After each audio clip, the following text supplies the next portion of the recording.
నమస్తే. ఈనాటి మన విశ్లేషణకు స్వాగతం. ఇదొక అద్భుతమైన, మనసును హత్తుకునే కుటుంబ కథ. కేవలం అన్నచెల్లెళ్ల బంధమే కాదండోయ్, కరెక్ట్ టైంలో సాయం చేయడం, మన మోరల్ రెస్పాన్సిబిలిటీ లాంటి ఎన్నో లైఫ్ లెసన్స్ ఇందులో దాగి ఉన్నాయి. అసలు ఆ కథలో ఏముందో, వాళ్ల సైకాలజీ ఎలా పనిచేసిందో ఇప్పుడు మనం డైరెక్ట్గా చూసేద్దాం రండి. ఒక్కసారి ఊహించండి, సడన్గా ఏదైనా కష్టమొస్తే మన రక్త సంబంధాలు ఎలా రియాక్ట్ అవుతాయి. ఇదే మన స్టోరీకి మెయిన్ బేస్. మనకు ప్రాణమైన వాళ్లు కష్టాల్లో ఉన్నప్పుడు మన బాధ్యత ఏంటి, అదే టైంలో కొంచెం స్వార్థం అడ్డుపడితే మనుషులు ఎలా మారిపోతారు అనేది మనం ఈరోజు డీకోడ్ చేయబోతున్నాం. నిజంగా ఇది మనల్ని చాలా ఆలోచింపజేస్తుంది. సో ముందుగా అన్న చెల్లెళ్ల బంధం, నిస్వార్థమైన ప్రేమకు అసలైన పునాది ఎలా పడిందో చూద్దాం. స్టోరీ స్టార్టింగ్ చూస్తే శంకరం వాళ్ల చెల్లెలు సత్యవతి, వీళ్ళ బాండింగ్ చాలా స్పెషల్. చిన్నప్పుడే అమ్మా నాన్న చనిపోతే ఆ అన్న తన లైఫ్నే చెల్లెలి కోసం త్యాగం చేశాడు. ఏవేవో పనులు చేసి ఆమెను పెంచి జగన్ అనే మంచి అబ్బాయికిచ్చి పెళ్లి చేశాడు. ఇదంతా అయ్యాక వాళ్ల బాబాయి లింగయ్య పదే పదే ఒత్తిడి చేస్తేగాని తను శాంతని పెళ్లి చేసుకోలేదు. దీన్ని బట్టి వాళ్ళిద్దరి మధ్యున్న ఆ అటాచ్మెంట్ ఎంత స్ట్రాంగో మనకి క్లియర్గా అర్థమవుతోంది కదా. ఇక్కడే సీన్ మారుతుంది. మారుతున్న కుటుంబ సమీకరణాలు. అసలు గొడవ ఎలా మొదలైందంటే, ఇంట్లోకి శంకరం భార్య శాంత అడుగుపెట్టగానే పరిస్థితులు పూర్తిగా మారిపోయాయి. ఒకపక్క శంకరమేమో భార్య ఫీలవుతుందేమో అని తన చెల్లెలికి సైలెంట్గా, సీక్రెట్గా హెల్ప్ చేస్తూ ఉండేవాడు. కాని ఇంకోపక్క శాంతకి రోజురోజుకూ కోపం, ద్వేషం పెరిగిపోయింది. ఆమె అన్న మాటలకి సత్యవతి పుట్టింటికి రావడం కూడా పూర్తిగా మానేసింది. అంటే అన్న చెల్లెల మధ్యున్న ఆ డైలీ బాండింగ్ ఎలా కట్టయిపోయిందో ఇక్కడ మనం గమనించొచ్చు. ఇక్కడే అసలైన ట్విస్ట్, అనుకోని వెపత్తు, సత్యవతికి ఎదురైన కష్టం. సత్యవతి లైఫ్లో ఎంత ఘోరం జరిగిందంటే, సడన్గా జరిగిన ఒక ఫైర్ యాక్సిడెంట్లో ఆమె ఇల్లు పూర్తిగా కాలిపోయింది. అక్షరాల ఒక్క వస్తువు కూడా మిగలలేదు. పోనీ భర్త ఉన్నాడా అంటే తను పనిమీద వేరే ఊళ్ళో ఉన్నాడు.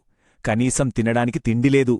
అలా 2 రోజులు ఆకలితో అల్లాడిపోయి అసలు ఏ దారీ లేక చివరికి తన పుట్టింటికొస్తుంది సత్యవతి. అలా ఆకలితో ప్రాణాలు పోయే స్టేజ్లో వచ్చిన సత్యవతిని చూసికూడా శాంతకు ఏమాత్రం జాలి కలగలేదండి. ఇంట్లో ఎలుకలు పడ్డాయి, నేను పొయ్యే వెలిగించలేదు, కావాలంటే ఈ నీళ్లు తాగి కడుపు నింపుకో అని పచ్చి అబద్ధాలాడి చేతిలో జస్ట్ ఒక చెంబు నీళ్లు పెట్టి పంపించేస్తుంది. జస్ట్ ఇమాజిన్, ఇంత కఠినంగా ఎవరైనా ప్రవర్తిస్తారా? ఎవ్వరూ ఊహించని షాకింగ్ మూమెంట్ ఇది. కాని లక్కీగా ఆ ఘోరం జరగలేదు. దారిలో వస్తున్న శంకరానికి ఏడుస్తూ ఎదురొస్తుంది సత్యవతి. చెల్లెలు 2 రోజుల నుంచి పస్తులని తెలియగానే ఒక్క క్షణం కూడా ఆలోచించలేదు అతను. వెంటనే పక్క ఊళ్ళో ఒక ఇల్లు అద్దెకు తీసుకుని సరుకులన్నీ కొనిపెట్టి స్వయంగా వంట చేసి పెట్టాడు. ముందు చెల్లెలి ఆకలి తీర్చాడు. ఆ తర్వాతే అసలింట్లో భార్య చేసిన పనిని నిలదీయడానికి ఇంటికి బయలుదేరాడు. ఇక్కడ్నించి మానసిక పరివర్తన, వాళ్లు తప్పు ఎలా తెలుసుకున్నారనేది చూద్దాం. కోపంతో రగిలిపోతూ ఇంటికొచ్చాడు శంకరం. ఆ టైంలో అక్కడికొచ్చిన వాళ్ల బాబాయి లింగయ్య ఒక అద్భుతమైన సైకలాజికల్ క్వశ్చన్ వేశాడు.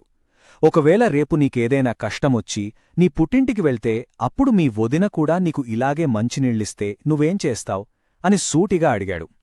ఈ ఒక్క ప్రశ్న శాంత మైండ్లో ఒక బాంబులా పేలింది. సత్యవతి ప్లేస్లో తనను తాను ఊహించుకునేలా చేసి ఆ కష్టం వెనకున్న బాధేంటో ప్రాక్టికల్గా ఆమెకు తెలిసేలా చేసింది. ఆ ఎంపథీ టెస్ట్ నిజంగా వండర్స్ క్రియేట్ చేసింది. శాంతకు ఆ రాత్రంతా గిల్ట్ ఫీలింగ్తో నిద్రే పట్టలేదు. ఉదయం కాగానే వెంటనే సరుకులన్నీ పట్టుకుని భర్తతో కలిసి సత్యవతి దగ్గరకు పరిగెత్తింది. కన్నీళ్లతో క్షమాపణలడిగి స్వయంగా వంట చేసి వడ్డించింది.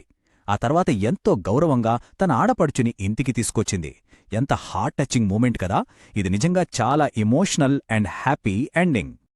ఇప్పుడు అసలు పాయింట్కి వద్దాం. సకాలంలో చేసే సాయం గురించి ఈ కథ మనకు చెప్పే ముఖ్యమైన నీతి ఏంటి? దీని ద్వారా మనం ఖచ్చితంగా అర్థం చేసుకోవాల్సిన నిజాలు కొన్నున్నాయి. లైఫ్ అనేది ఎప్పుడూ ఒకేలా ఉండదు కదా.